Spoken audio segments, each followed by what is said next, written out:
Good day, good evening, good afternoon, whatever time zone you may be in.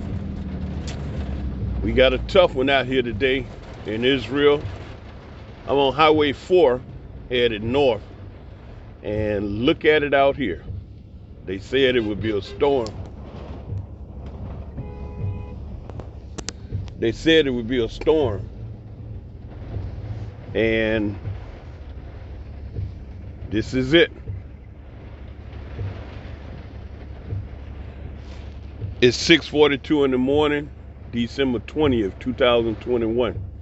This is the first hard rain of the year, and it's coming in strong. A lot of water, a lot of wet. And for whatever reason, some bus behind me is blowing its horn, and I have no idea what the smoke they talking about. I'm gonna let these clowns go on by, because these people don't know about driving in bad conditions. The first thing you do is slow the hell down. And that's everywhere, you know. I've driven rigs across America with several different companies for years. And all kind of conditions: rain, snow, ice, whiteouts, flooding. And for every driving condition, the first thing you do is slow down. That's all it takes. Just slow down. Not telling you to shift gears different. Not telling you to sit differently in the seat. You know what I'm saying? Not saying you got to hold a hand on the steering wheel different. Only thing is saying one thing: when the conditions of driving changes for the worse, slow down. That's it. Just slow down. And so I'm driving along here, and somebody behind me blowing the horn. And the horn sound like off one of those tour buses. And he just on it. Bum, bum, bum, bum. It's raining like hell out here. The traffic. And I'm like, what the hell is he on the horn for? Then some guy over there in the truck, he come up next to him. He got the window down saying something. And I'm like, Ma? Ma in Hebrew is what? It's loud out here. It's raining. I can't hear what he's saying. So I just pulled over, you know, because I know one thing about these people. They drive fast as hell. They don't care what you get out there on, whether it's a moped, a scooter, a skateboard, a bicycle, a tripod, whatever. If you jogging, just don't slow them down. Just don't slow them down. That's it. Don't get in my way. Don't slow me down. And so I'm not speeding, you know, and I'm not driving bumper to bumper. You know, I'm looking at the bad road condition, and it just started raining about 15 minutes ago. And see, that's a real dangerous time, because why? When it starts raining, believe it or not, there is a certain amount of petroleum products on the street surface, the road surface, like oil, because all these cars got oil and gas. And there's a certain percentage of buildup outside of the engine. So you driving up down the street all year long on dry surfaces, motor vehicles, there comes a time where the road surface becomes contaminated with the petroleum product, the oil from the engines. Yeah. And then you consider some cars literally leaking oil. Maybe a drop or two here and there. But over a year, with all of those cars, the surface builds up certain oil. All right? Now, your car has brake fluid. It has transmission fluid. It has oil in the engine. Then you got water, Radiator fluid makes 50-50 for some that's pre-made. So the point, you got these fluids in your engine, and over time, they'll leak out. Not a lot. We're talking about a very small, but over a year, that oil and those petroleum products is on the street. Then you got big trucks. You know what I'm saying? And they'll leak.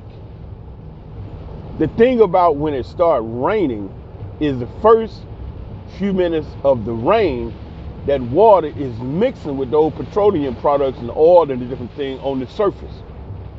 And it creates an even more hazardous condition. Why? Because the surface of the street has become more slippery, which reduces your traction and the ability of the tire to contact with the road, which reduces your traction. All right. Now, that's like within the first 15 minutes of the water raining down on the street, on the road surface. Now, over time, it keeps raining just like it hard as it is now. You see how the road is tilted. The water literally wash it off. And then, after so much water, it really have cleaned the surface now, because you got a little better traction. But if you drive fast, there's a thing that's called hydroplaning. Hydroplaning is where the tire, according to the speed, is rolling across the surface with water on it. The tire actually is riding up on the water. And again, it's not having direct contact with the road surface. So you're actually floating on water. The faster you drive, the more that takes place. I think it's a boat. It's a boat they call a hydroplane. And it skims across the surface of the water. The faster you drive, you know what I'm saying? That's what's taking place. I think it's a hydroplane. It's actually skimming across the surface of the water. That's what happens out here. And see, if you don't know all these things, you will end up in a terrible accident just because it's a lot of factors that's working against you when the weather changes. And in the safety classes that we had in America, driving the big rigs, you had them every Monday morning at 8 o'clock at the home yard. And if you was 50 miles, right, within 50 miles of the home yard, you was required to get back to the safety classes at 8 o'clock.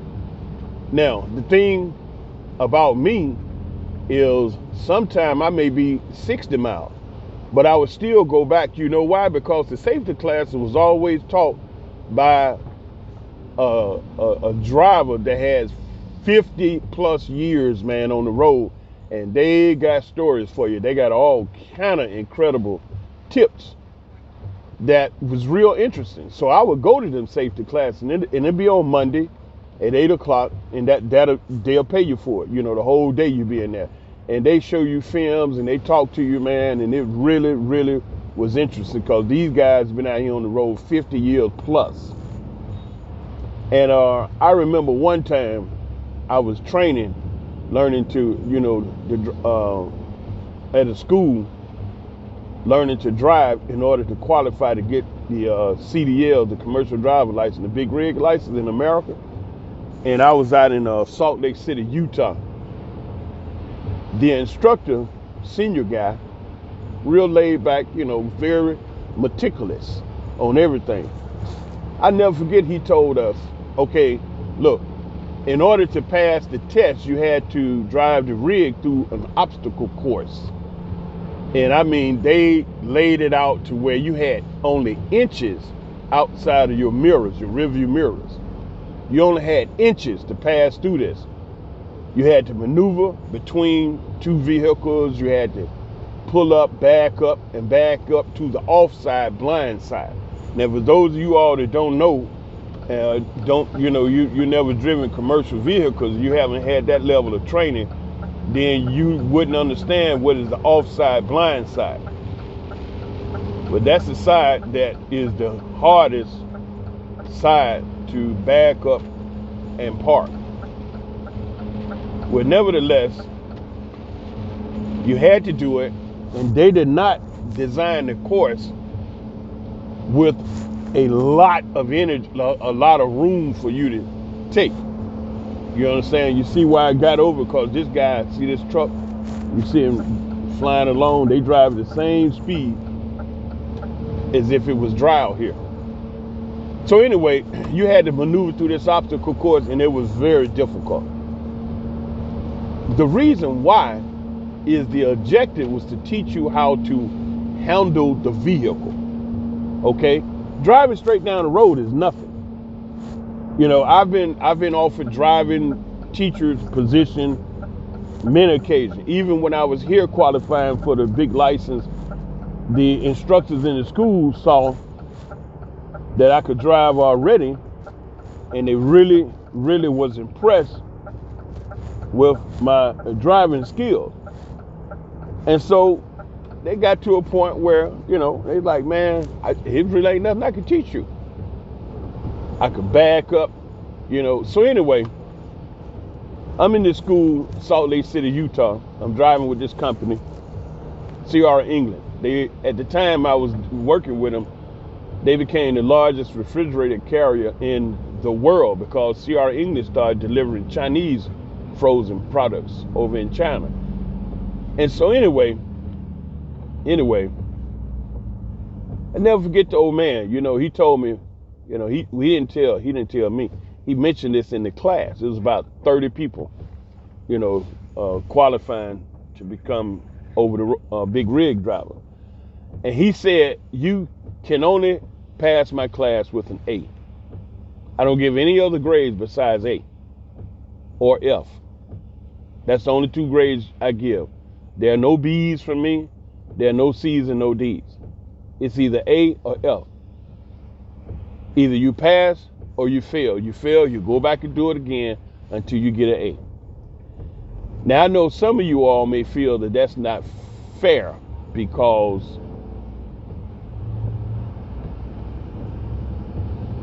what about B? B qualified. Yeah, B does. But this fella, he was an old driver.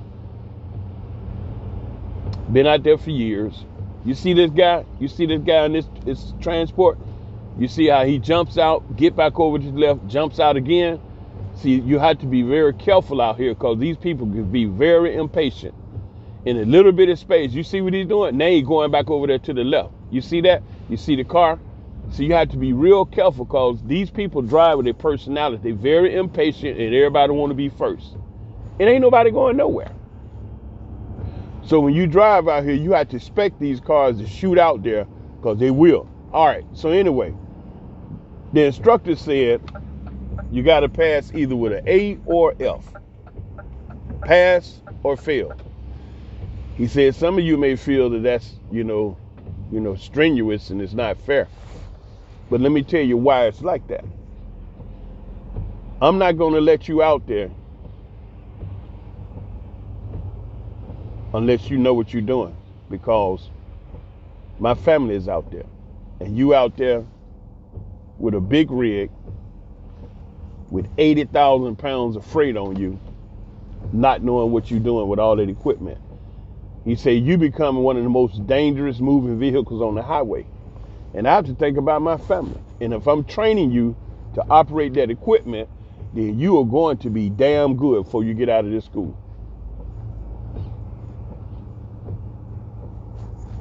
You see how these people, you can't see it, but what's happening here, there's a service station to my right.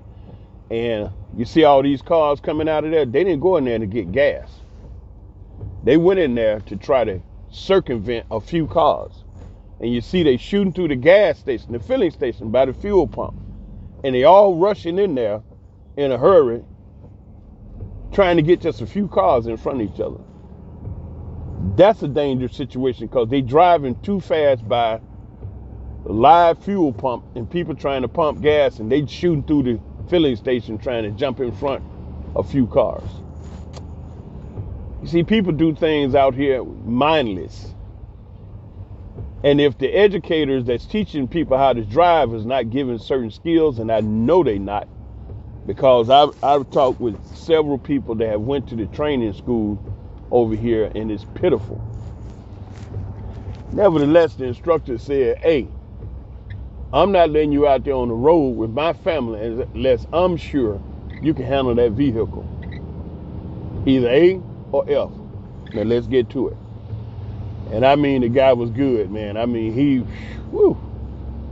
was good. He was one of the most meticulous instructors I've ever encountered.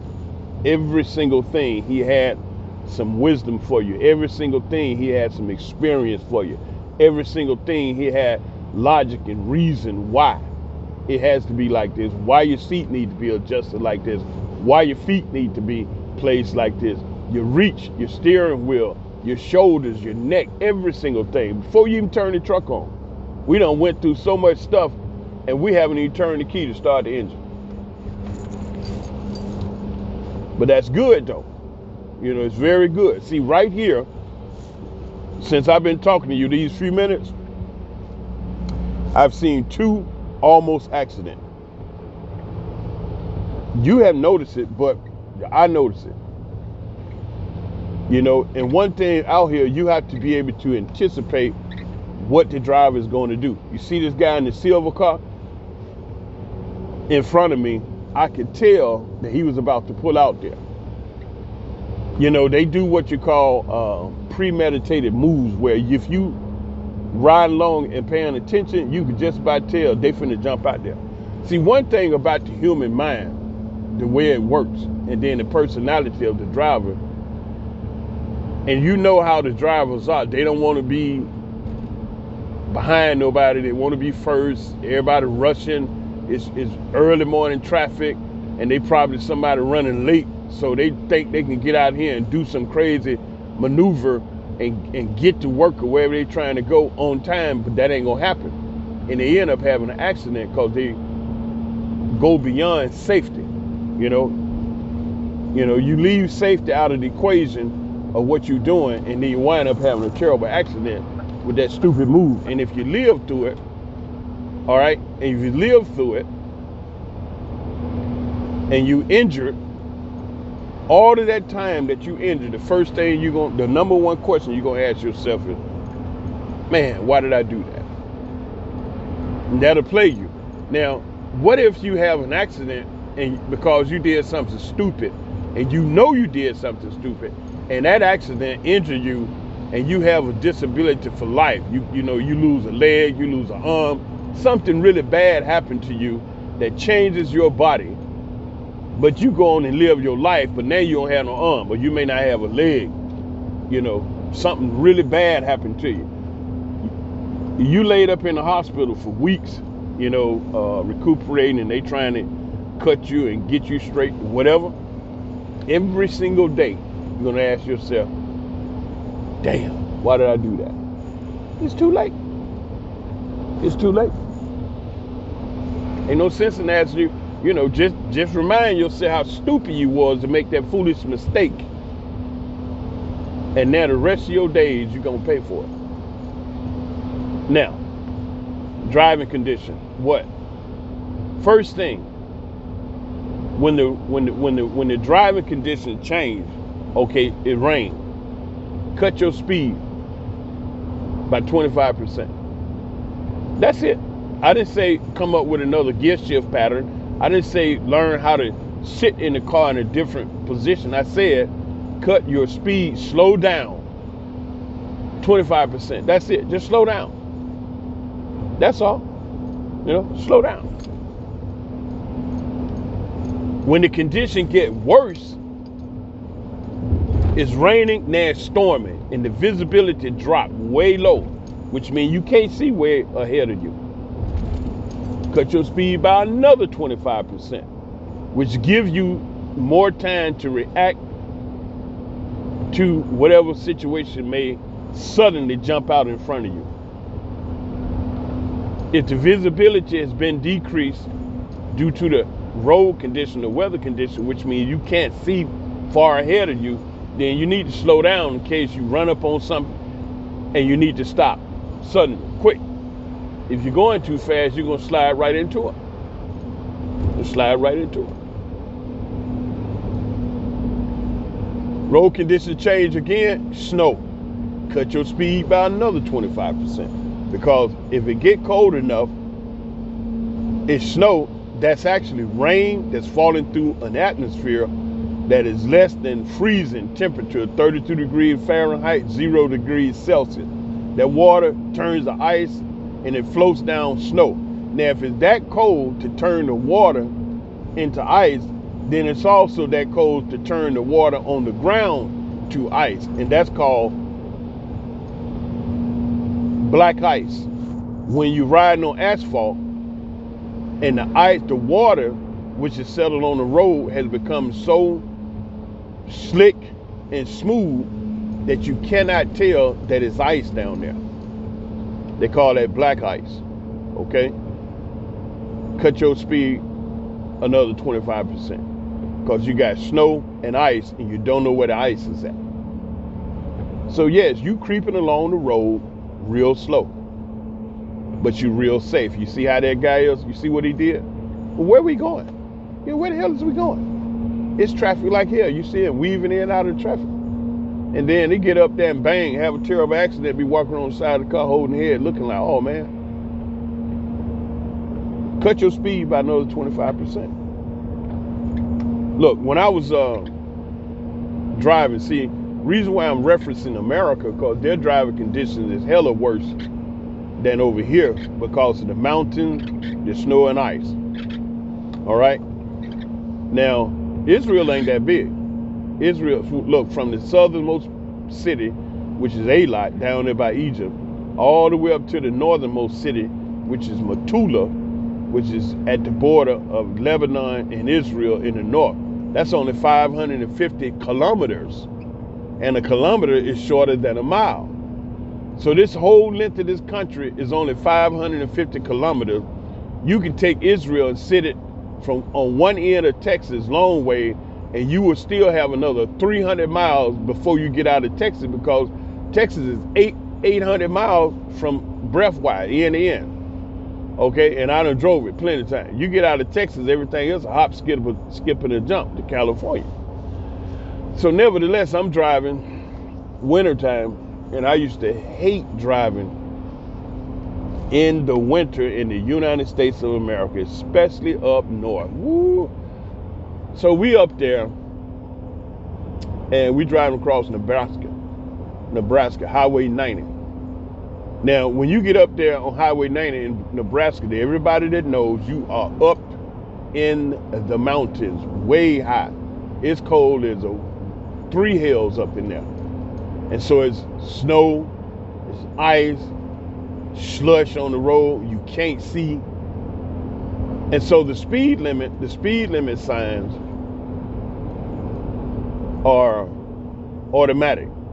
You know, the highway patrol, they can change the speed limit sign from the office.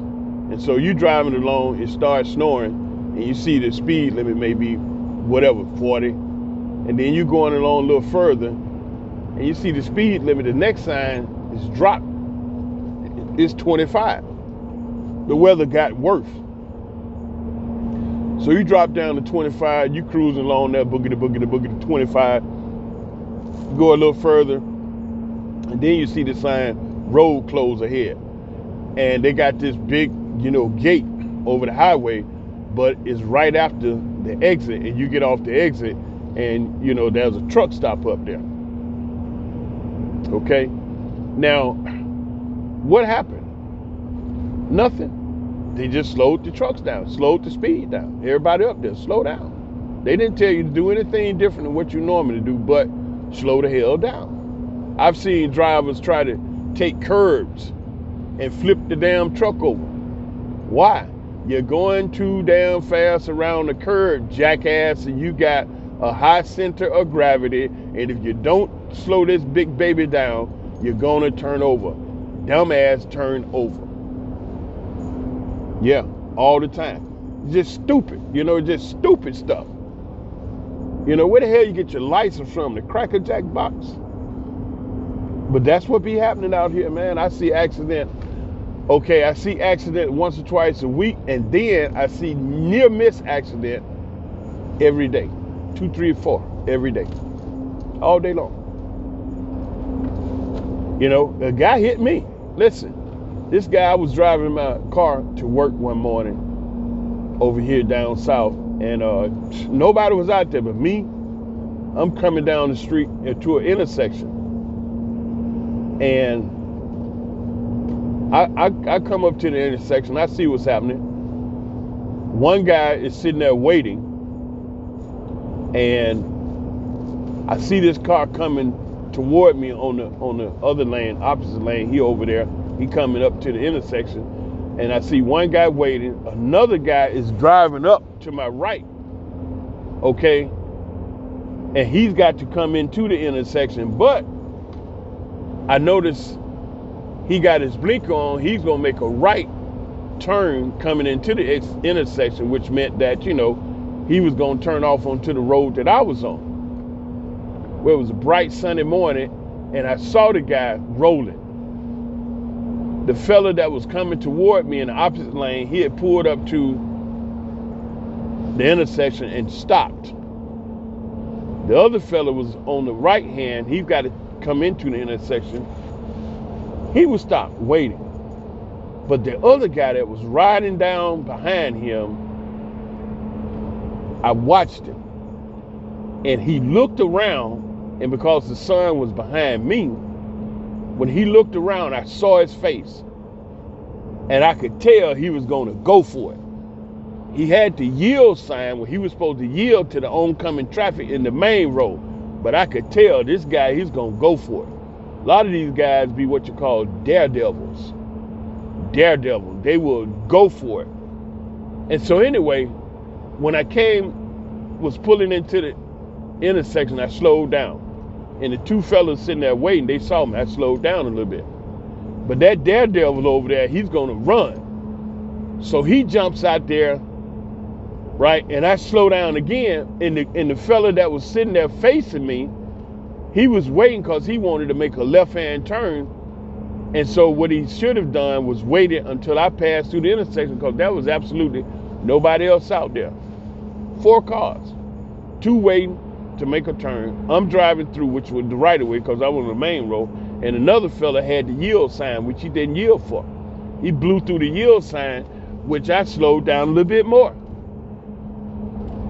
The guy that was waiting over there to make that left turn, crossing over in my lane, I don't know what happened to him. He just had a damn brain fart. He hit the gas and tried to make the turn, which what happened, runs head on into me. And he's in a big SUV. I'm driving a Hyundai, what was it, Getz? Small car. I'm in a small car, compact car. Man, that guy hits that car I was driving in. It stops on a dime. I go flying forward. I bust my nose. The steering wheel bruised my chest, both wrists, both knees, both feet, and my right hip joint. The ligaments was almost torn off the bone. It took me over 7 years to get rid of the pain. I was in pain for more than 7 years after that accident. Because that one guy, he couldn't wait 2 seconds for me to just roll right by him. You see the kind of dumb stuff that take place out here with these drivers? This not just in Israel, it's all over the world.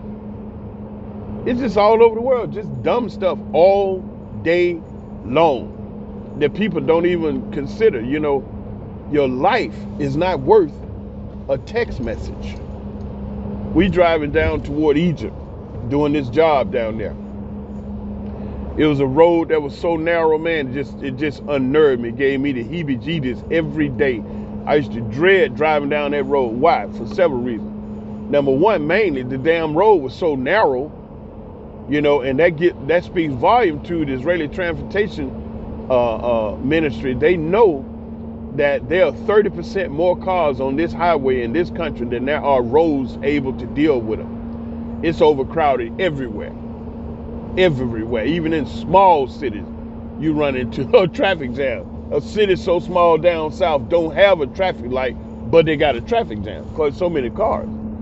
So anyway, I'm cruising down here toward Egypt to drop off some fuel. And you see, I'm driving a 12,500 liter diesel fuel truck, and I'm fully loaded, and I'm shooting down the highway and I'm nervous. It's about a 5-6 mile strip of road that you can tell the roads they didn't have when they built them roads. They didn't have big trucks in mind. They was building for what they had back then, and so it was really upon the drivers to keep the distance between each other.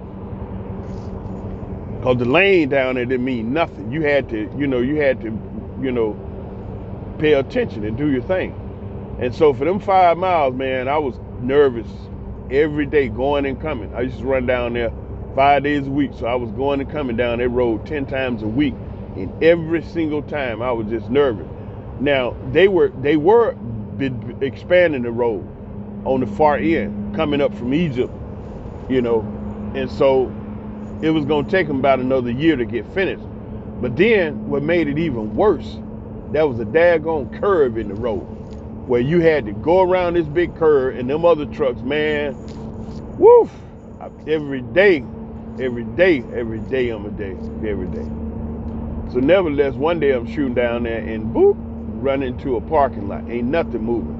Nobody coming up north, and we not moving south. We just sitting there. And that goes on for a while. So finally,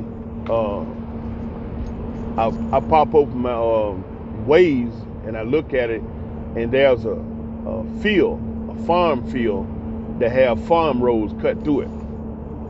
Waze, man, knew that, and it routed you through the guy farm roads. These are not, farm roads. They not on the map as a number. They just roads going through the field. But this particular farm down there, the roads was paved, and Waze routed us through that. So, we was able to get over in the emergency lane and boogie down that way and go through the guy's field, and we finally was able to get past the accident. It took us a while because there was a lot of rig going through there. Nevertheless, I get on to the site, I get to work and everything. And so now, because you got Gaza down there, Israel, and Egypt. These ain't friendly neighbors like, hey, how you doing, Israel? What's happening? Talking about Gaza, the Palestinians, ain't nothing nice down there. So the military is everywhere. All right, now there's an access road that the military used to run along that fence. And when I was working, the supervisor told me that there was a bad accident. The main road closed. You got to go up the access road to the next, place up there, and we can get over, go around the accident. I said, okay, cool. So I did that. Now, 2-3 days later, my co-worker, which he drives the other fuel truck for the company, he told me, he said, man, that accident the other day that shut down the road? Yeah. He said it was a friend of mine. I'm like, what? Really? He said, yeah. Is he dead? He said, no, he in the hospital up there at Soroka, Beersheba. I'm like, really? Oh yeah, he was in the accident. He said, yeah. He caused it. What? I'm like, man, what happened? He said, I go up and see my guy. He laid up in the hospital, all messed up. His whole left side of his body, man, just jacked up. I said, really? He said, yeah. I said, what happened? He said, dude told me, man. He told the truth. He said, man, I'm running down the road. He said, I looked down at my cell phone, man, and I drifted. And there was another big rig coming up the road north and sideswiped him. And he sideswiped him and ripped the side of that truck down and messed him up for life. He said it almost was a deadly crash, but the doctor was able to stitch him up and patch him up, whatever they did. That guy laid up in the bed the rest of his days, the rest of his life. He messed up, and he gonna ask himself, why? You see, the thing about the cell phone and knuckleheads, that's one of the worst invention ever in the history of man, is a cell phone and people driving. Terrible mix, absolutely terrible, terrible. Because why? People get text messages, the phone ding, and you just gotta answer. You just gotta see what it is. And it's probably your friend or somebody, you know, that's saying something that is nowhere near worth you getting in a terrible accident, injuring yourself, possibly killing yourself, damaging your car. There'll never be a text message worth all of that to justify you being injured, killed, or injured for life and losing your vehicle. It'll never be a text message worth that important. Even the job. You understand? Okay, the job sent you a message, got some information. If it's that important, pull the cover. Just stop.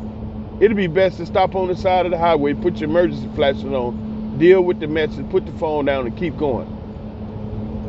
But it's a lot of accidents out here because jackass is looking down their goddamn cell phone. I hate to say it like that. I'm sorry, but that's shit, you know. And people do it all day long. Now you see this truck come riding behind. Let me tell you about people that's drifting.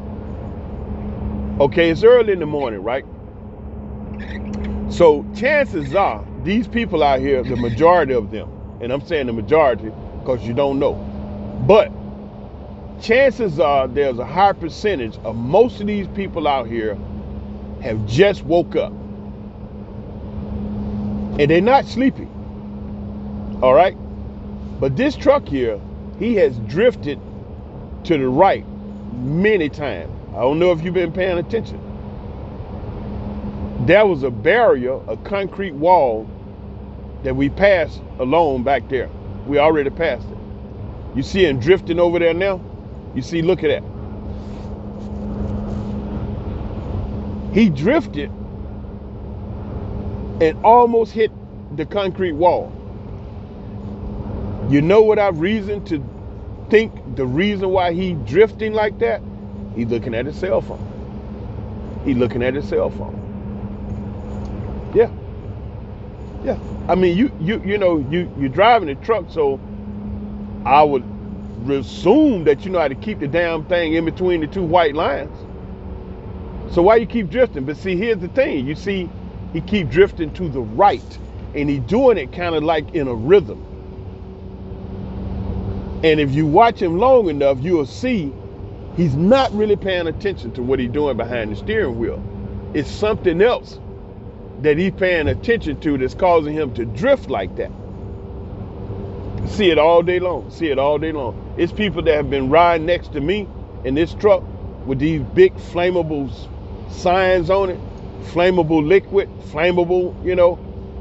And they drifted. It was a guy yesterday. He drifted so close to me, I had to get on the horn. And when I looked down, he in a damn car looking down at his cell phone. I'm up in Tel Aviv. All right. A guy, he changed from the left lane to the right lane in my lane. See, look at him. You see that? Look at that. And he comes so close to my truck, I had to slam on the brakes. And he drifted over into my lane. And when I saw him, he down there looking at the cell phone. And he wanted to exit the highway.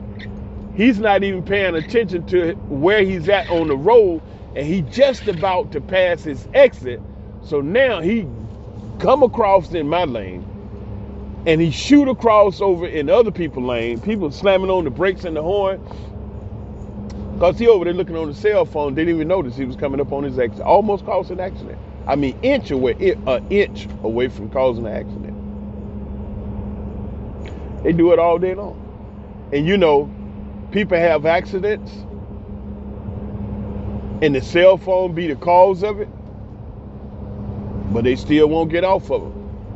Still won't get off of them. My cell phone clipped to the holder up here. I got the headset and I'm talking to you, but I'm paying attention to what I'm doing. And the reason why I'm cruising behind this guy going slow, because I'm not in a hurry. I'm not in a hurry. And then, you know, I like for the traffic to shoot past me because it increases my safety factor. The truck is driving itself. You know, it's a computerized system. It has a radar system, and I can set the distance 2 seconds, 3 seconds, 4 seconds. And like the faster I drive, I increase the distance that I don't get within 4 seconds of the vehicle in front of me. I love it because I'm not a tailgater. You know, I'm not a tailgater. Tailgate is when you're driving too close to the car in front of you, and they do it all day long. It's like daredevils, man. Be so many daredevils. They just, risk it. It's thrill seekers. Next thing you know, you run the hell up into somebody, you done lost your car, and then you're on the bus with your head wrapped up, feeling like Boo Boo the Fool. Thrill seeker. Listen, the only thing you actually can control out here on this road is the space in front of you. You see how I've been keeping this distance this whole trip because I got the computer set. Let me see. It's set for 3 seconds distance. And so the computer will adjust the speed of the truck up and down to maintain that 3 seconds distance off of that car in front of me. Okay? Now, that's the only space that you can control. You can't control the space on the left or the right because people, they can drive past you like you see them driving past me now. I can't control that. There's a guy close on my bumper behind me. I can't control that, because the ding dong back there, they drive so close, and then it's a big truck, you can't see around it. And so you driving so close, if I slammed on my brakes, they wouldn't know whether I was coming to a hard stop or either I'm just lightly touching on my brake. Because when the light come on, the light comes on, the brakes light come on. You don't know if it's a hard stop or I'm easing to a nice, smooth, controlled stop. You don't know. And so what you do, you end up slamming on your brakes because you done got scared and a car behind you hit you. And so what I do, I maintain the distance in order to have time to bring the vehicle to a nice, smooth stop, which gives the person behind me a chance to realize they need to stop. But this is the only space you can control. Tailgating is one of the main accidents happening over here in Israel all the time. Why? Because people drive too close and they looking down at the cell phone. And the moment they look up, they realize the car in front of them will stop. Bam! It is over with. You're on the bus. If you live through it, after you heal from the accident.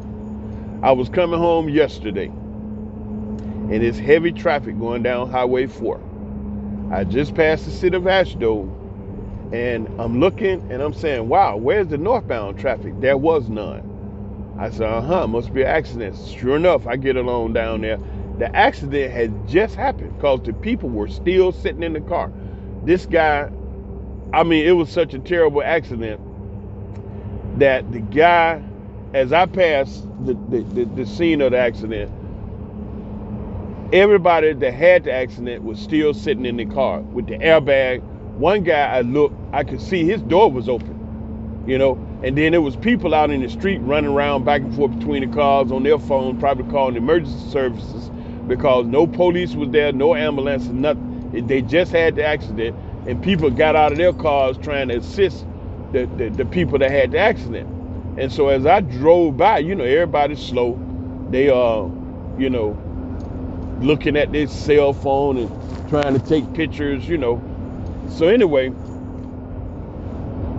I could see the guy. The airbag was all over him, right? He just sitting there like he just done. He just can't believe it. And then I could see the other people in the car over there. It was terrible, man. And you have to ask yourself, with this much traffic out here, how is it that you get your car situated where you across the highway? You're not even headed north or south. You headed east or west, and it's a northbound lane. How does that happen? Look at the damage. It's like these people doing 200 miles an hour out here. How did you do that? I came through the same area one morning, and there was a car flipped over at the intersection. It's an intersection. At some point, you're supposed to stop, slow down, don't you? And so people take risk out here with these cars, man. And you don't pay attention. You get in the car, and you have all type of things on your mind. And this car is going to do exactly what you tell it to. You step on the gas, the engine gonna go. You turn the steering wheel, it's gonna go. It would drive headlong into a brick wall with you in it and all the passengers, and never tell you, the car is not going to say, hey, wait a minute, we driving into a brick wall. So a lot of these cars, these four-wheelers, you call the passenger car in the trucking, we call them four-wheelers.